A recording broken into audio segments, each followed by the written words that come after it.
बिस्मिल्लाहिर्रहमानिर्रहीम। अस्सलामु अलैकुम व रहमतुल्लाहि व बरकातहू। मौज़िज़ हाज़िरीन इकराम, बुज़ुर्गान कौम और मिल्लत, मेरी सरदार माँ और बहनों, गयूर नौजवान साथियों, मंच पर जो हजरात बैठे हुए तशरीफ़ फरमा हैं और मीरापुर विधानसभा के मजलिस इत्तेहादुल मुस्लिमीन के उम्मीदवार कैंडिडेट मेरे भाई जनाब अरशद राना साहब, मगरबी यूपी के MIM पार्टी के अध्यक्ष मेरे भाई मेहताब चौहान साहब, जिला सदर इमरान कासमी साहब, उत्तराखंड के मजलिस पार्टी के सदर जनाब नैयर काजमी साहब, फरमान एडवोकेट साहब और ख़ास तौर से जनाब शाहनवाज प्रधान साहब, जिन्होंने आज हमको यहाँ पर ये इंतखाबी जनसभा करने की इजाज़त दी, उनका बहुत शुक्रिया। अजीज़ दोस्तों और बुजुर्गों, पिछले 14-15 दिन से मैं महाराष्ट्र में वहाँ के विधानसभा के चुनाव में इंतखाबी मुहिम में मसरूफ़ रहा और कल रात धूलिया में एक जलसे को मुखातिब करने के बाद 3 घंटे के सफ़र के बाद हम औरंगाबाद पहुँचे और फिर सुबह 7 बजे की फ़्लाइट लेकर हम दिल्ली पहुँचे और दिल्ली से अल्हम्दुलिल्लाह गाड़ी से यहाँ पर 3 घंटे में पहुँचे हैं। मैं अल्लाह का शुक्र अदा करता हूँ कि अल्लाह मुझे यहाँ पर आने का मौका दिया, आपके दरमियान में खड़े होकर हमारे उम्मीदवार जनाब अरशद राना साहब और पार्टी के बारे में बोलने का मौका इनायत फरमाया।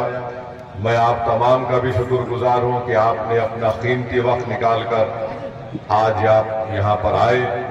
मैं सिर्फ आपसे इतनी गुजारिश करने आया हूँ कि ककरौली गांव में ये गज़ीमुश्शान जलसे आम हो रहा है, इंतखाबी जलसा, कि 20 तारीख के दिन आपको अपना एक वोट पतंग के निशान पर बटन दबाकर आप अपने इत्तेहाद को मजबूत करिए, उत्तर प्रदेश में अपनी क़यादत को मजबूत करिए और अपनी एक बेबाक आवाज़ को अरशद राना के रूप में उत्तर प्रदेश के विधानसभा में भिजाइए, ताकि इस विधानसभा में जो बेशुमार अवामी मसाइल हैं वो उसको हल कर सके। आप जानते हैं कि मीरापुर विधानसभा में बच्चियों के लिए, खवातीन के लिए कोई डिग्री कॉलेज नहीं है, अस्पताल नहीं है और यहाँ पर जो शुगर मिल है, मोराना शुगर मिल, उसकी कैपेसिटी बढ़ाना है, जिसके ताल्लुक से कोई विधायक या सांसद ने अब तक कोशिश नहीं की।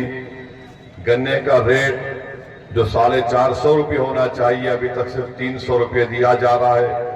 इसकी मांग कोई नहीं कर रहा है और स्कूल नहीं है, रोड नहीं है, बिजली की सहूलत नहीं है और फिर यहाँ पर जो जोजा बिरादरी है उनको उनका हक भी नहीं दिया जा रहा है। और साथ ही साथ आप जानते हैं कि इस बिरादरी के लिए स्कूल की बहुत बड़ी जरूरत है, बुनियादी सहूलतें उनको मुहैया नहीं की जा रही हैं। साथ ही साथ इस विधानसभा में हमारे कुरैश बिरादरी के भी लोग रहते हैं, जिनके कारोबार को जो बरसों से वो कारोबार करते हैं अपनी जिंदगी गुजारने के लिए, उसको यहाँ पर उत्तर प्रदेश की बीजेपी की सरकार ने उस कारोबार को खत्म करने की पूरी कोशिश की और कर भी रहे हैं। तो ये ऐसे मसाइल है मेरे अजीज दोस्तों और बुजुर्गों, जिसके लिए आपको 20 तारीख के दिन मुत्तहिदा तौर पर अपने एक एक वोट का इस्तेमाल पतंग के निशान पर करना है। लोग मुख्तलिफ इल्जामात मजलिस इत्तेहादुल मुस्लिमीन पर लगाते हैं, मगर आप जानते हैं कि पिछले कई बरस से हम उत्तर प्रदेश की सरजमीन पर हमारी पार्टी का काम कर रहे हैं। हम चुनाव लड़ते हैं, हारते भी हैं, कोई चुनाव जीतते भी हैं, मगर मैं आपको इस बात का यकीन दिलाने आया हूं, हम चुनाव के नतीजे देखकर हिम्मत हारने वालों का नाम मजलिस इत्तेहादुल मुस्लिमीन नहीं है। हमारे हौसले कल भी बुलंद थे, आज भी बुलंद रहेंगे इंशाअल्लाह ताला, मगर फैसला लोकतंत्र में, जमहूरियत में आपको करना है। अगर आज आप मुत्तहिदा तौर पर अपने वोट का इस्तेमाल इस विधानसभा में करेंगे तो आपकी एक आवाज, आपका एक नुमाइंदा उत्तर प्रदेश की विधानसभा में जाएगा। अगर आपको ये कहकर जरूर डराया जाएगा कि एक अरशद राना जीतने से क्या होता है, तो मैं उनको बताना चाह रहा हूं, भाई रुक जाइए, मैं आपको बताना चाह रहा हूं कि आरएलडी के कितने सांसद लोकसभा में है? 2 ही तो है ना, 2 है उनके, और एक विधानसभा की सीट बीजेपी की उनके लिए छोड़ देती है। और जब मजलिस इलेक्शन लड़ती है उत्तर प्रदेश में, तो ये तमाम के तमाम बड़े बड़े लोग जो मुस्लिम क़ियादत को, जो आपकी एक आजाद क़ियादत को बर्दाश्त नहीं करते, वो ये कहना शुरू कर देते हैं कि नहीं नहीं, एक होगा तो क्या होगा। मेरे भाई, आरएलडी के 2 सांसद हैं और बीजेपी को ये विधानसभा की सीट छोड़ना पड़ा। अगर उत्तर प्रदेश में मजलिस इत्तेहादुल मुस्लिमीन के 10 से 15 विधायक कामयाब हो जाते हैं, 2 से 3 सांसद अगर कामयाब हो जाते हैं, तो इसका फायदा किसको मिलेगा? इसका फायदा आप ही को मिलेगा, इंसाफ आपको मिलेगा, नाइंसाफी का खात्मा होगा, जुल्म का खात्मा होगा।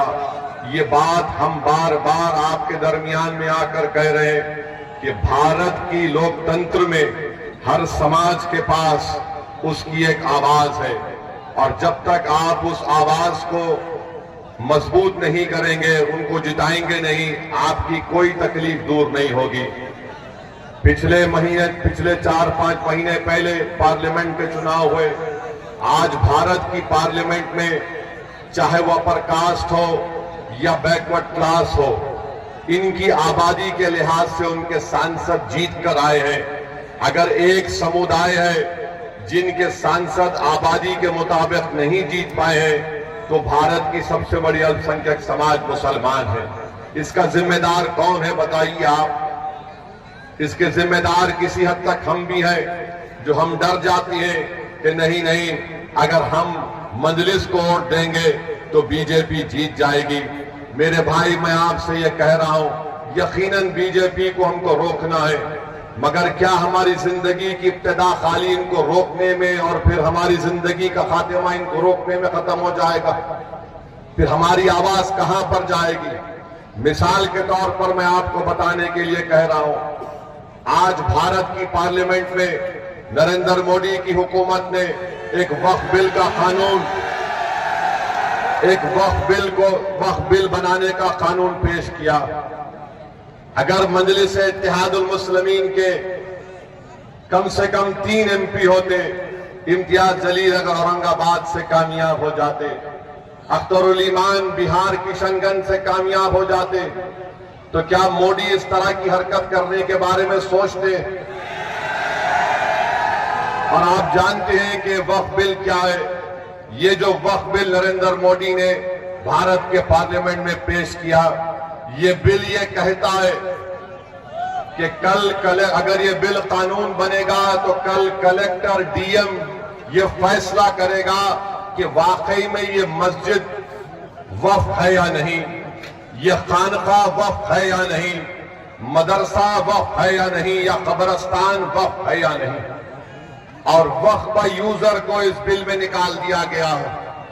मैं जिम्मेदारी के साथ आज आपके दरमियान में ककरौली गांव में खड़े होकर आपसे और उत्तर प्रदेश के तमाम जिम्मेदारों को बता रहा हूं, उत्तर प्रदेश सुन्नी वक्फ बोर्ड में जितनी जायदादें रजिस्टर्ड हैं 99% वक्फ यूजर है, यानी उसका कोई डीड नहीं है मगर रजिस्टर्ड है। अगर खुदा ना खास्ता यह कानून बीजेपी की हुकूमत बनाएगी तो इन तमाम 99% वक्फ जायदाद का क्या होगा? क्योंकि मोदी ये कह रहे हैं कि जो जायदाद वक्फ होती है हम और आप मानते हैं कि उसका मालिक अल्लाह होता है, सुबह क़यामत तक मालिक उसका अल्लाह होता है, मगर मोदी इस तरह का बिल पार्लियामेंट में पेश कर रहे हैं कि मालिक अल्लाह नहीं होगा, मोदी होगा और मेरा नायब डीएम होगा, कलेक्टर होगा। उत्तर प्रदेश में जितनी सुन्नी वक्फ बोर्ड की प्रॉपर्टियां हैं 99% वो वक्फ यूजर है। इस बिल में वक्फ यूजर को उड़ा दिया गया।